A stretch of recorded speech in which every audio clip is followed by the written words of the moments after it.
Chairman Pakistan people's party Bilawal Bhutto Zardari ने खैबर पख्तूनख्वा के सदर मोहम्मद अली शाहबाचा से टेलीफोनिक रब्ता किया और पेशावर में सूबा बचाओ तहरीक की रैली पर तशद्दुद के हवाले से दरियाफ्त किया। बिलावल भुट्टो जरदारी ने रैली के जबरदस्त इनेकाद पर मोहम्मद अली शाहबाचा को शाबाश दी और कहा कि खैबर पख्तूनख्वा हुकूमत को अवाम से बराह रास्त टकराव की हिकमत अमली महंगी पड़ेगी। उन्होंने खैबर पख्तूनख्वा हुकूमत की जानिब से करप्शन, लाकानूनियत और बेरोजगारी से तंग अवाम पर तशद्दुद को काबिल मुजम्मत करार दिया और ऐलान किया कि अब सूबा बचाओ तहरीक खैबर पख्तूनख्वा के हर गली कूचे तक फैलाई जाएगी।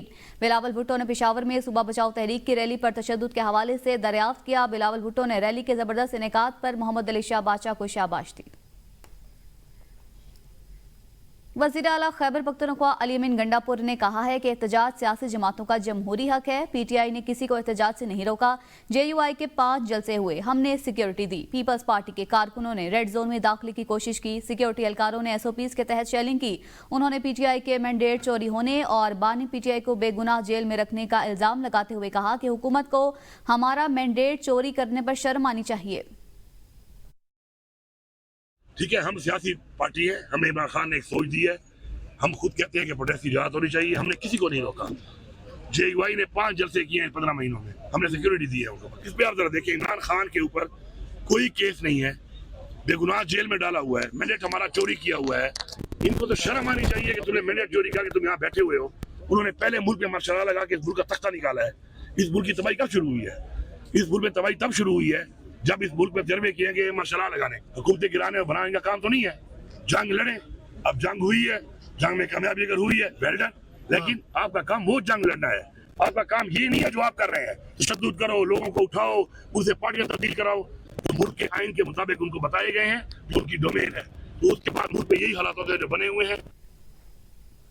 मेरा भाई एक सूफी शख्स है, वो जिदबाजी पर यकीन नहीं रखते। उनसे कोई शिकायत है तो हमसे बात कीजिए। मानी पीटीआई की बहन अलीमा खान की गुफ्तगू, कहा सामने से आकर बताया कि हमारे भाई ने आपका क्या बिगाड़ा है। हमें आज तक ये नहीं पता चला कि आपको हमारे भाई से क्या चाहिए। आप पीछे ना बैठें, सामने आकर बैठें, हम तैयार हैं। हमारे भाई ने आपका क्या बिगाड़ा है? वो आजिज आदमी है, वो सूफी आदमी है। आप पीछे ना बैठें, सामने आके बैठें, हम मेज के ऊपर हमारे साथ बैठ जाएं, हम तैयार हैं। आज तक 2 साल में ये नहीं पता चला आपको हमारे भाई से चाहिए क्या है। चेयरमैन पीटीआई बैरिस्टर गौहर ने कहा है कि हमसे वादा किया गया था कि बानी का केस रवां हफ्ते लगाया जाएगा, फिर क्यों ताखिर की जा रही है? उम्मीद है बानी का केस जल्द सुना जाएगा। इंसाफ फराहम करना अदालतों का काम है। इंसाफ होता हो तो होता हुआ नजर भी आना चाहिए। होता हुआ नजर आना चाहिए। इंसाफ जब हो तो बगैर किसी बगैर किसी फेवर के वो इंसाफ हो। हमें ये उम्मीद है, खान साहब ने 29 साल इंसाफ के लिए कोशिश की है। ऑलमोस्ट 2 साल पूरे होने को आए, वो जेल में है, एक के बाद दूसरा केस लगता जा रहा है। हमने आज चीफ जस्टिस से रिक्वेस्ट की, अल्हम्दुलिल्लाह केस लिस्ट में आ गया है। लिस्ट इशू हो जाएगी, सैटरडे को कंप्यूटर में डाला गया है। हमें उम्मीद है इंशाअल्लाह ताला कि 5 तारीख को हमारा केस सुना जाएगा, और जब सुना जाएगा तो पूरी दुनिया देखेगी कि ये बेसलेस और पॉलिटिकल विक्टिमाइजेशन का। मानी पीटीआई से वकला और फैमिली की मुलाकात का दिन, पुलिस ने अडियाला जेल के दोनों अतराफ नाके लगा दिए। पुलिस ने दागल और गोरखपुर के मकाम सड़क पर ट्रक खड़े कर दिए। अडियाला रोड पर एक गाड़ी को गुजरने का रास्ता छोड़ा गया। रावलपिंडी पुलिस की इजाफी नफरी जेल के अतराफ में तैनात कर दी गई है। आपको बताएं, बानी पीटीआई से मुलाकात का दिन है। पुलिस ने अडियाला जेल के दोनों तरफ नाके लगा दिए हैं। पुलिस ने दागल और गोरखपुर के मकाम सड़क पर ट्रक खड़े कर दिए हैं। इस मुतालिक आपको बताएं, अडियाला रोड पर एक गाड़ी की गुजरने का रास्ता छोड़ा गया है, जबकि जेल के इतराफ में पुलिस की इजाफी नफरी भी तैनात की गई है। बानी पीटीआई से वकला की मुलाकात का दिन है। पुलिस ने अडियाला जेल के दोनों इतराफ में नाके लगा दिए हैं। पुलिस ने दागल और गोरखपुर के मकाम सड़क पर ट्रक खड़े कर दिए हैं। अडियाला रोड पर एक गाड़ी के गुजरने का रास्ता छोड़ा गया है। आगे बढ़ते हुए आपको बताएं, पिशावर और गिरदनवा में गरज चमक के साथ बारिश शुरू हो चुकी है। तेज आंधी और तूफान ने शहर में हलचल मचा दी। मवेशी मंडी में टेंट उखड़ गए, मवेशियों पर टेंट गिर गए हैं। मवेशी मंडी में तंबू और टेंट तेज आंधी के बाइस उखड़ गए। महकमा मौसमियात ने पिशावर समेत मुख्तलिफ अजला में बारिशों की पेशगोई की थी। आम खबर से आपको आगाह कर रहे हैं। मवेशी मंडी में टेंट उखड़ गए, टेंट मवेशियों पर गिर गए हैं और तेज आंधी और तूफान की वजह से शहर में हलचल है। मुख्तलिफ इलाकों में दरख्त और बिलबोर्ड्स गिरने की इतलात हैं। पेशावर और गिरदोनवा में गरज चमक के साथ तेज बारिश, मूसलाधार बारिश ने शहर में जल थल एक कर दिया। मौसम खुशगवार हो गया, ताहम तेज आंधी के बायस नुकसान हुए हैं। मवेशी मंडी में टेंट उखड़ गए हैं और टेंट मवेशियों पर गिरे हैं, जबकि तेज आंधी और तूफान से शहर में हलचल है। मुख्तलिफ इलाकों में मुख्तलिफ नुकसान हुए हैं। खैबर पख्तूनख्वा के मुख्तलिफ इलाकों में खैबर, लंडी कोतल, लोअरदीर में बारिश और जाला बारिश से मौसम खुशगवार हो गया। जिला खैबर में हल्की हल्की बारिश से मौसम खुशगवार हो गया, जबकि हवा चलने से गर्मी का जोर टूट गया। लंडी कोतल में भी शदीद बारिश और जालाबारी के बायस मौसम खुशगवार हो गया। ताहम गलियों और नालियों में तुगयानी आ चुकी है। पाक अफगान चारा पर सैलाबी रैली के बायस ट्रैफिक की रवानी मुतासिर हुई है। लोअरदीर, तीमरगरा और मुजफ्फराबाद इलाकों में शदीद गर्मी के बाद बारिश से मौसम खुशगवार हो गया। सुप्रीम कोर्ट में मखसूस नशिस्तों से मुतालिक नजरसानी केस दौरान समाअत आईनी बेंच ने रिमार्क्स दिए कि सुन्नी इत्तेहाद कौंसिल की अपील तो तमाम जजेस ने मुस्तरद की थी। अदालती फैसले से सबसे ज्यादा मुतासिर तो सुन्नी इत्तेहाद कौंसिल हुई। जस्टिस जमाल मंदखोइल ने इस्तफसार किया, सदीकी साहब आप नजरसानी केस की हिमायत कर रहे हैं या मुखालफत? सुप्रीम कोर्ट में तो सिर्फ तहरीक इंसाफ के इंट्रा पार्टी इलेक्शन का मुकदमा था। इलेक्शन के दौरान भी तहरीक इंसाफ ने सर्टिफिकेट जमा कराए। क्या पीटीआई ने फैसले की गलत तशरीह की? वकील फैसल सिद्दीकी ने जवाब में कहा कि जुज़वी तौर पर आपके नोट की हिमायत करता हूं, हम हार कर भी जीत गए। सलमान अकरम राजा ने कहा पीटीआई केस में फरीक थी लेकिन हमें कोई नोटिस नहीं मिला। हामिद खान ने कहा कि पीटीआई को नजरसानी में फरीक जानबूझकर नहीं बनाया गया। इलेक्शन कमीशन ने वजाहत मांगी तो पीटीआई ने अपना जवाब जमा करवाया था। जस्टिस मुसरत हिलाली ने रिमार्क्स दिए कि सुप्रीम कोर्ट ने सिर्फ इंतखाबी निशान का फैसला किया था, पार्टी बरकरार थी। जस्टिस अमीनुद्दीन खान ने कहा पीटीआई ने खुद ही समझ लिया था कि वो सियासी जमात नहीं रहे। केस की समाअत 29 मई तक मुलतवी। पाकिस्तान ने भारतीय वज़ीर-ए-आज़म के हालिया इश्तियाल अंगेज बयान को सख्ती से मुस्तरद करते हुए कहा कि यह बयान एक जौहरी रियासत के सरबराह के शाया निशान नहीं। दफ्तर खारजा के तर्जमान के मुताबिक भारतीय वज़ीर-ए-आज़म की इंतखाबी रैली में दी गई जंगी धमकियां अक़वाम मुत्तहिदा के चार्टर की खुली खिलाफ वर्जी हैं, जो बैन अल-अक़वामी अमन और सलामती के उसूलों के मुनाफी हैं। तर्जमान ने वाज़ेह किया कि भारत इस तरह के बयानात के जरिए मकबूजा कश्मीर में जारी इंसानी हुकूक की संगीन खिलाफ वर्जियों से आलमी तवज्जो हटाने की कोशिश कर रहा है। अगर कौमी सलामती को खतरा लाहक हुआ तो पाकिस्तान अक़वाम मुत्तहिदा के चार्टर के आर्टिकल 51 के तहत अपने दिफा का हक महफूज रखता है। पाकिस्तान के हाथों हालिया जंगी शिकस्त और सिफारती नाकामी के बाद आलमी सतह पर भारत का दोगलापन बेनकाब। अमेरिका के सदर डोनाल्ड ट्रंप अब भारतीय मीडिया के निशाने पर आ गए। पाकिस्तान के हाथों 6-0 की इबरतनाक शिकस्त के बाद भारत ने अमेरिका से जंगबंदी की दरख्वास्त की थी। डोनाल्ड ट्रंप का कहना था कि पाक भारत जंगबंदी में उनका अहम किरदार रहा, जिसके बाद भारतीय मीडिया और हुकूमत चीखपा हो गई। भारतीय मीडिया ने ट्रंप को झूठा, गैर जिम्मेदार करार देना शुरू कर दिया है। मुहाज पर नाकामी या कुछ और, भारतीय रुकन पार्लियामेंट शशि थरूर ने ट्रंप पर तनकीद के निश्तर चला दिए।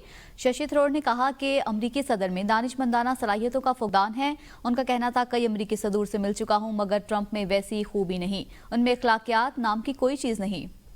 उन्होंने कहा कि वो बुश, क्लिंटन और ओबामा समेत मुख्तलिफ सदूर से मिल चुके हैं मगर ट्रंप में साबिका सदूर जैसे सियासी कदकाठ की शदीद कमी महसूस होती है। उन्होंने कहा कि मुझे अमरीकी सरजमीन पर सियासी रहनुमाओं पर तबसरा नहीं करना चाहिए। बतौर अमरीकी सदर ट्रंप में कोई खास चीज नजर नहीं आई। भारतीय जारहियत बेनकाब ISPR ने बरवक्त और जिम्मेदारी से नाकाबिले तरदीद शवाहिद पेश किए। ज़राए के मुताबिक भारतीय मीडिया ने नाम निहाद ऑपरेशन सिंदूर के दौरान मोदी के झूठ पर मबनी खबरें और गुमराहकुन मवाद फैलाया। गोदी मीडिया ने इलाकाई इस्तेहकाम को नुकसान पहुंचाकर आलमी सतह पर अपनी साख को मजीद कमजोर कर दिया है। NDTV, News 18 और दीगर कई गोदी मीडिया चैनल्स ने झूठा बयानिया बनाने की कोशिश की। भारतीय चैनल्स ने झूठा दावा करते हुए पाकिस्तान के F-16 और 2 F-17 तैयारे मार गिराए। पाकिस्तानी पायलट को भी गिरफ्तार किया। ये सुर्खियां प्राइम टाइम में चली और स्टूडियोज में मौजूद बहस भी बनी रही। बैनुल-अक़वामी मीडिया बशमूल राइटर समेत फैक्ट चेक इदारों ने भारतीय मीडिया के दावों को झूठा साबित कर दिया। भारतीय मीडिया ने डीप फेक वीडियोस बनाई जिसमें यह तासुर दिया कि DG ISPR तैयारों और पाकिस्तान के नुकसानात से मुतल्लिक आगाही दे रही हैं। ये वीडियो सरासर झूठ पर मबनी थी। गोदी मीडिया की हकीकत, अफसाना और ड्रामे की लकीर मुकम्मल तौर पर मिट चुकी है। सनसनीखेज अफवाह ये भी उड़ाई गई कि पाकिस्तान के जौहरी ज़खायर पर मिसाइल हमला किया गया मगर ये अफवाह भी थोड़ी देर बाद दम तोड़ गई। भारतीय मीडिया ने पाकिस्तान के field marshal general Asim Munir के खिलाफ अंदरूनी बगावत की मनगढ़ंत कहानी भी बना डाली। बैनुल-अक़वामी जोहरी तवानाई एजेंसी ने मोदी के झूठे बयानिए को जमीन बोस करते हुए गोदी मीडिया की खबरों को झूठा करार दे दिया। भारतीय बहरिया ने कराची बंदरगाह को तबाह करने का भी ड्रामा किया, मगर न उसकी सैटेलाइट तस्वीर फराहम की, ना कोई बैनुल-अक़वामी तस्दीक या सबूत पेश किया। सेनेट की कायमा कमेटी बराए रेलवे के इजलास की सदारत जाम सैफुल्लाह खान ने की। सेक्रेटरी रेलवेज ने ब्रीफिंग दी कि पाकिस्तान ने पहली बार कौमी ट्रांसपोर्ट पॉलिसी की मंजूरी दी है और ML1 प्रोजेक्ट के लिए 110 अरब रुपए की PSDP में दरखास्त दी गई है, जबकि मजमूई तौर पर 155 अरब रुपए दरकार हैं, जिनमें से 110 अरब ML1 और बाकी दीगर प्रोजेक्ट्स के लिए खर्च होंगे। साल 2025-26 के लिए रेलवे के 12 नए मंसूबे तजवीज़ किए गए हैं और गुज़िश्ता 10 साल में रेलवे को 216 अरब रुपए मिले हैं, जबकि नेशनल हाईवे अथॉरिटी को 1608 अरब रुपए दिए गए हैं। 2 कौमी स्ट्रेटेजिक मंसूबे थरकोल और रेकोडेक से रेलवे ट्रैक पर ट्रैफिक शुरू की गई, जिनके लिए PSDP से फंड्स दरकार हैं और रेकोडेक मंसूबा 3 साल में मुकम्मल होगा। वफाकी वज़ीर रेलवे हनीफ अब्बासी ने ब्रीफिंग दी कि रेलवे की कई खिदमात बशमूल स्कूल्स, कॉलेजेस, हस्पताल और फ्रेट को आउटसोर्स किया जा रहा है। सेफ्टी के लिए खुसूसी पैकेज तैयार किया जा रहा है और राइट साइजिंग के तहत 20,000 के करीब आसामियां खत्म की गई हैं। रेलवे स्टेशन पर फ्री वाईफाई के मंसूबे पर काम भी जारी है। खुशहाल खां खटक को 6 साल बाद आवाम की सहूलत के लिए चलाया गया। अरबों रुपए के रेलवे की प्रॉपर्टी वागुजार करवाई गई और किसी को जमीन रखने की इजाजत नहीं दी जाएगी। 14 हाई वैल्यू प्रॉपर्टीज और एंटी इंक्रोचमेंट ड्राइव की तफसीलात कमेटी को दी जाएंगी। रेलवे पुलिस को बेहतर बनाने के लिए 6 माह की तरबियत भी दी जाएगी। कमेटी के रुकन कामिल अली आगा ने ML1 की तकमील पर सवालात उठाए, जिस पर वजीर ने बताया कि ML1 की इब्तदाई लागत 9.2 अरब डॉलर थी, जो अब कम होकर 6.8 अरब डॉलर रह गई है और उनकी तरजीह कराची से रोहड़ी लाइन है, जबकि ML1 की तामीर का तखमीना 6 से 7 अरब डॉलर के दरमियान है। खबर दें आपको, हुकूमत सिंध ने स्कूलों में अजरक और टोपी देने पर पाबंदी आयद कर दी और सरकारी तकरीबात में तहाइफ देने की रवायत खत्म करने की हिदायत जारी की है। इस फैसले के तहत मेहमानों के इस्तकबाल के लिए बच्चों को खड़ा करने पर मुकम्मल पाबंदी होगी। अजरक, टोपी और तहाइफ की रिवायत सरकारी सतह पर बंद कर दी गई है। अहकामात की खिलाफ वर्जी पर सख्त कार्रवाई की जाएगी।